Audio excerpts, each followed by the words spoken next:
Good morning, everyone. Today I'm going to start a new chapter. The name of the chapter is Bank Reconciliation Statement. This chapter is very important और ये chapter उसी को clear होगा जिसको cash book बहुत अच्छे से clear है. कैश बुक में हमने किया था कि we have to prepare different kinds of cash book, single column, double column, और डबल तक ही हमने की थी, ट्रिपल कॉलम हमारे सिलेबस में नहीं थी. And the third is petty cash book. So हमने डबल कॉलम में डिस्कस की थी. There is one kind of cash book in which we are preparing cash and bank column.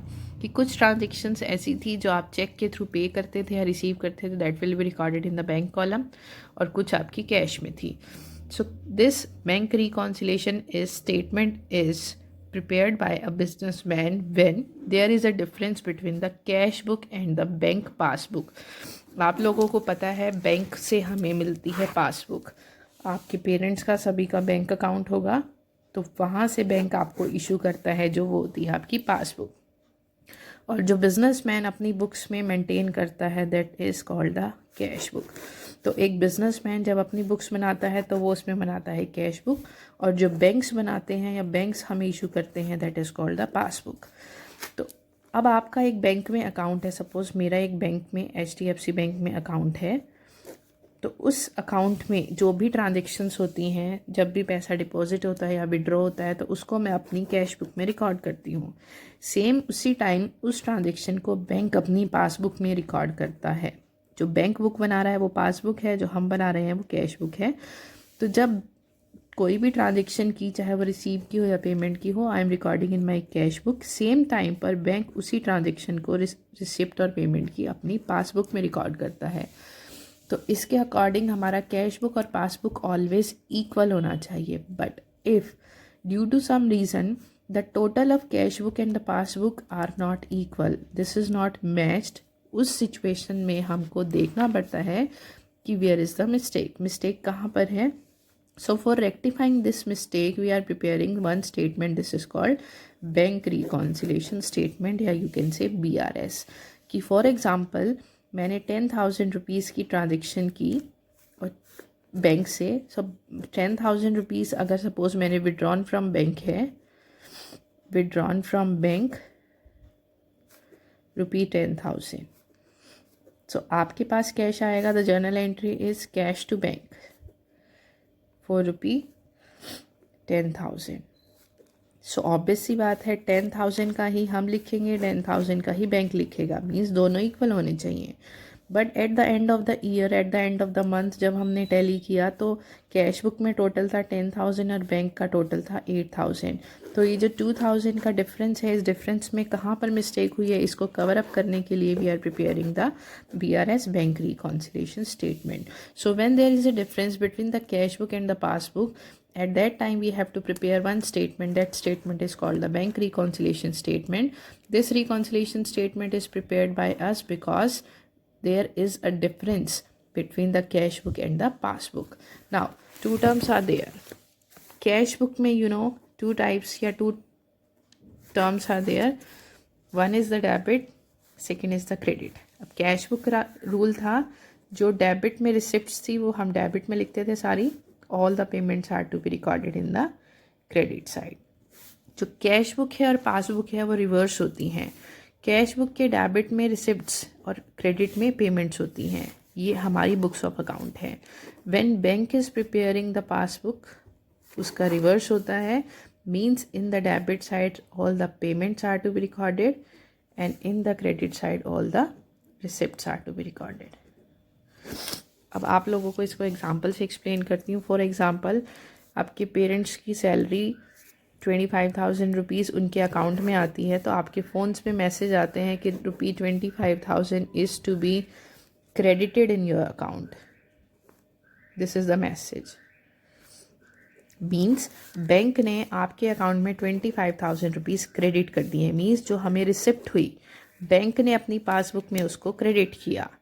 And if you are paying some amount, अगर suppose मैंने 10,000 rupees का electricity bill pay किया through bank, तो bank क्या लिखता है कि 10,000 rupees is to be debited from your account.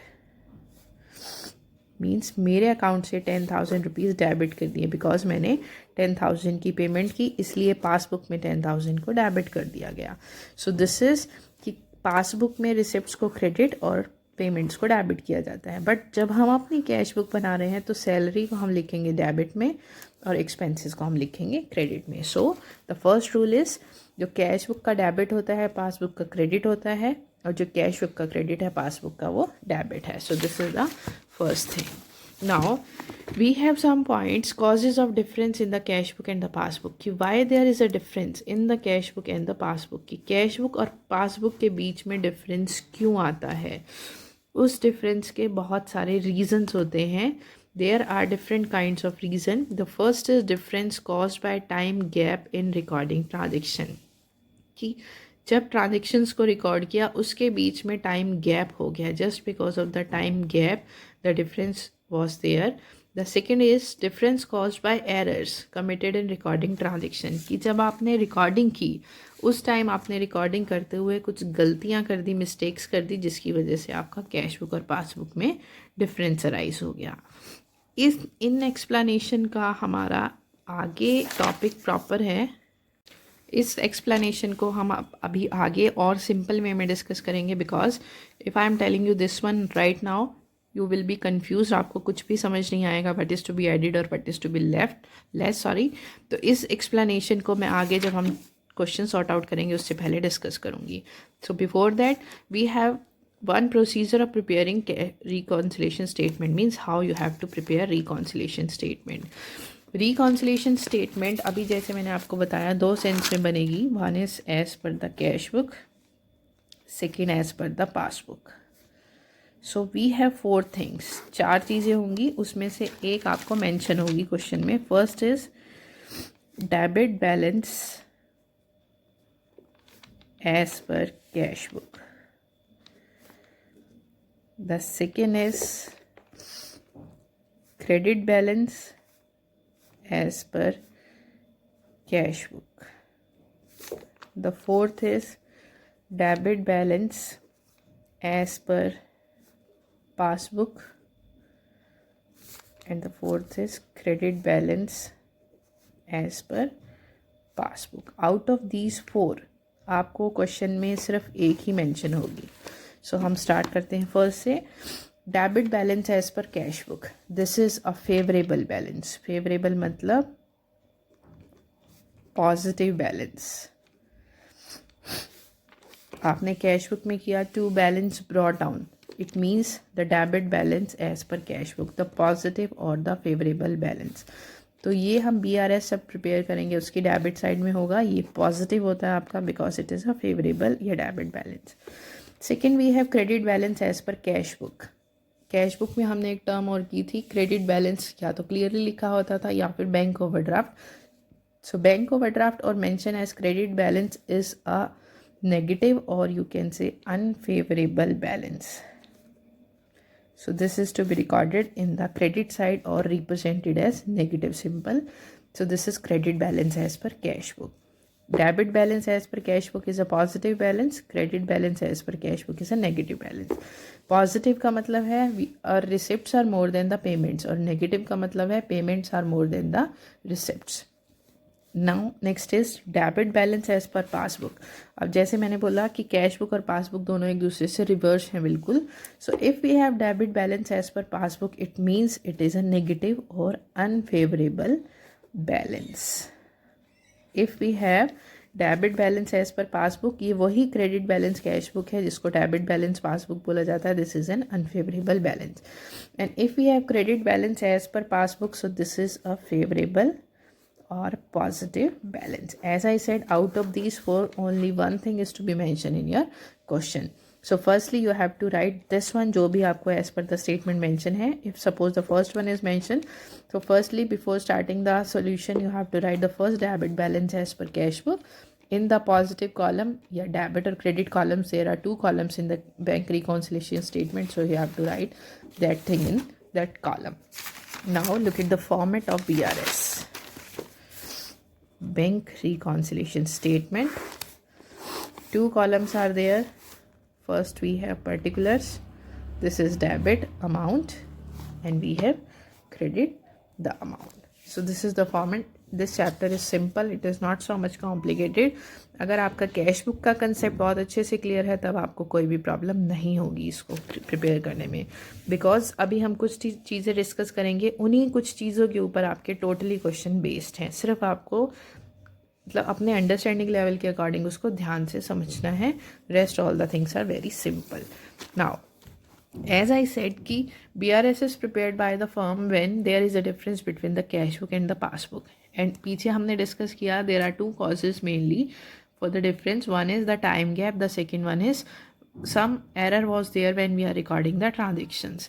So as per this we have different kinds of methods. The first is method of preparing BRS by the debit balance of bank column of cash book. हमने cash book अपनी जब when we are preparing the cash book, this is the cash book. In this cash book we have bank column in the debit side, bank column. This is the debit balance या debit balance of bank column in the cash book. इसका मतलब ये है. So as per the bank column cash book debit balance means it is a favorable या positive balance. This is the favorable balance. Up now some items are to be added in it. What the items are? The first one is check issued but not yet presented for payment. कि हमने कोई भी check issue कर दिया है but not yet presented for payment. How? Okay, these things we will discuss in the next video. क्योंकि अगर मैं आप लोगों को सारे बताऊंगी तो बहुत ज़्यादा हो जाएंगे. जितना मैंने आज आप लोगों को मीनिंग बताया है आप लोग सिर्फ उतना ही ध्यान से समझिए. The next items, the items plus items and the minus items, only these 10 things, 5s are there and 5 are there, they are very important. इस चैप्टर में सिर्फ ये 10 चीज़ें ही हैं जो मैं कल आपको बहुत अच्छे से आराम से डिस्कस करूँगी आप लोगों के साथ. सो अप टू दैट जितना मैंने आज आपको डिस्कस किया आपके साथ आप लोग उतना ही ध्यान से कीजिए. The rest of the topic I will discuss in the next video. Thank you so much.